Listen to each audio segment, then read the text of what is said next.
Cela fait près de 60 ans qu'Israël a été divisé pour la première fois, et le Moyen-Orient ressemble à une gigantesque partie de risque.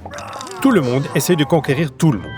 Et alors qu'Israël et Juda sont enlisés dans leur propre guerre civile, tous leurs voisins les considèrent comme le nouveau territoire à conquérir. Pour couronner le tout, une guerre spirituelle fait rage en Terre Sainte, où le culte des idoles se répand partout comme de la mauvaise herbe. C'est au cœur de ce chaos qu'entre en scène un nouveau roi de Juda, Josaphat.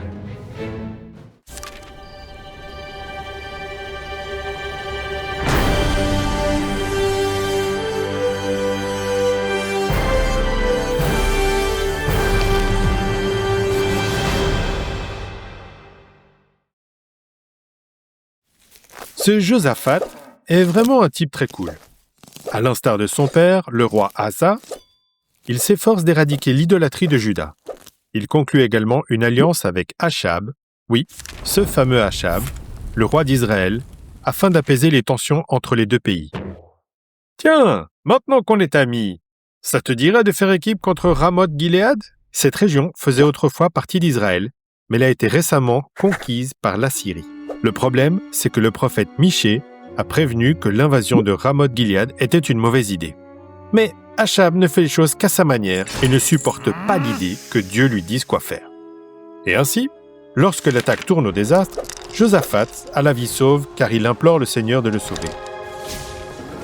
Achab, quant à lui, après avoir passé toute sa vie à refuser d'écouter le Seigneur et ses prophètes, finit par être tué, accomplissant ainsi la prophétie d'Élie. Josaphat est donc réprimandé par le Seigneur pour s'être allié au méchant Achab. Mais il est également loué pour tout le bien qu'il a accompli en Juda. Pendant ce temps-là, la gigantesque partie de risque bat son plein. Oh non! On dirait que le pays d'Édom, alias le mont Séhir, a décidé de s'étendre en Judée. Et qu'est-ce que c'est que ça?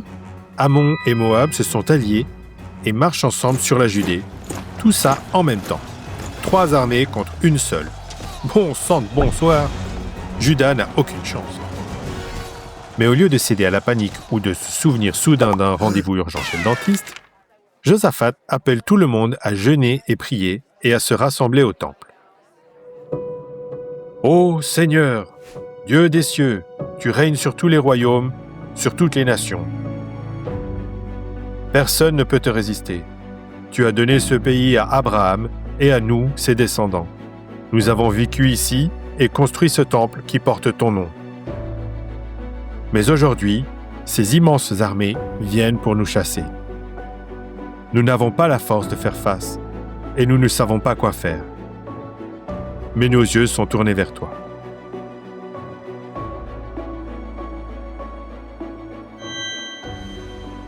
N'ayez pas peur, ce combat n'est pas le vôtre. C'est celui de Dieu. » Le peuple loue Dieu avec une immense gratitude. Et au petit matin, il marche à la rencontre des armées, non pas avec des armes, mais avec des chants de louanges. Waouh, quel courage! Voilà une incroyable démonstration de foi.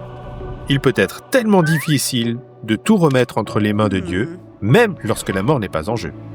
C'est dans la nature humaine de vouloir contrôler notre vie, de résoudre nos problèmes par nos propres moyens, ou encore de ressembler un peu à Achab et d'exiger que tout se passe comme nous le souhaitons.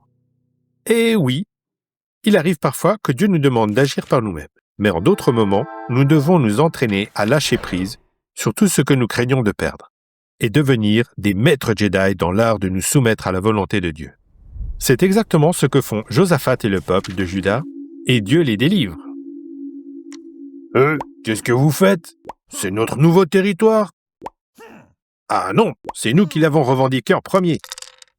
Eh bien, il s'avère qu'ils ne sont pas disposés à partager Juda. Et ils se retournent donc les uns contre les autres et les 3 armées sont complètement anéanties. Tout cela sans que Juda n'ait à lever le petit doigt.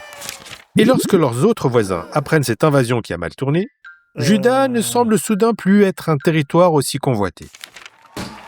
Le peuple de Juda rend grâce à Dieu et l'adore avec ferveur. Waouh! Quelle histoire incroyable! Et avec une fin si heureuse en plus. Dieu ne manque jamais de venir en aide à ceux qui comptent sur lui. Mais même un maître Jedi bien intentionné, s'il ne reste pas vigilant, peut basculer du côté obscur. Au fil des années, alors que Juda prospère, Josaphat commence à se reposer sur ses lauriers.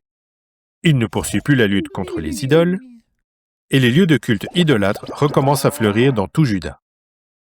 Puis, comme s'il avait complètement oublié ce qui était arrivé au roi Achab, il s'allie au successeur malfaisant de ce dernier, Achazia, et prévoit d'envahir un autre pays. « Oh, Josaphat, tu étais l'élu! Mais aujourd'hui, tu es devenu le mal même que tu avais juré d'éradiquer. » Heureusement, Dieu intervient et met fin à l'invasion.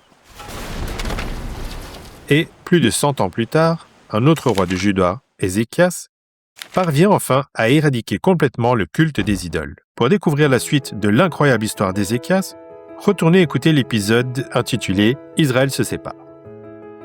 Mais il n'est pas difficile d'être comme Josaphat. Il est plus facile de crier vers Dieu en temps de crise, puis de l'oublier une fois celle-ci passée. Souvenons-nous que nos bonnes habitudes, comme la fréquentation hebdomadaire de l'Église, nous aident à garder notre cœur vigilant.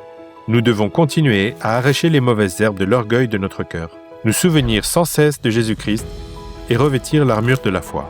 Car ce combat n'est pas seulement le nôtre, et ensemble, nous vaincrons.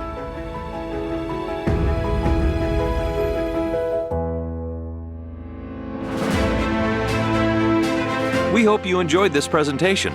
Now it's your turn to study the scriptures and the stories behind them as you continue to learn line upon line.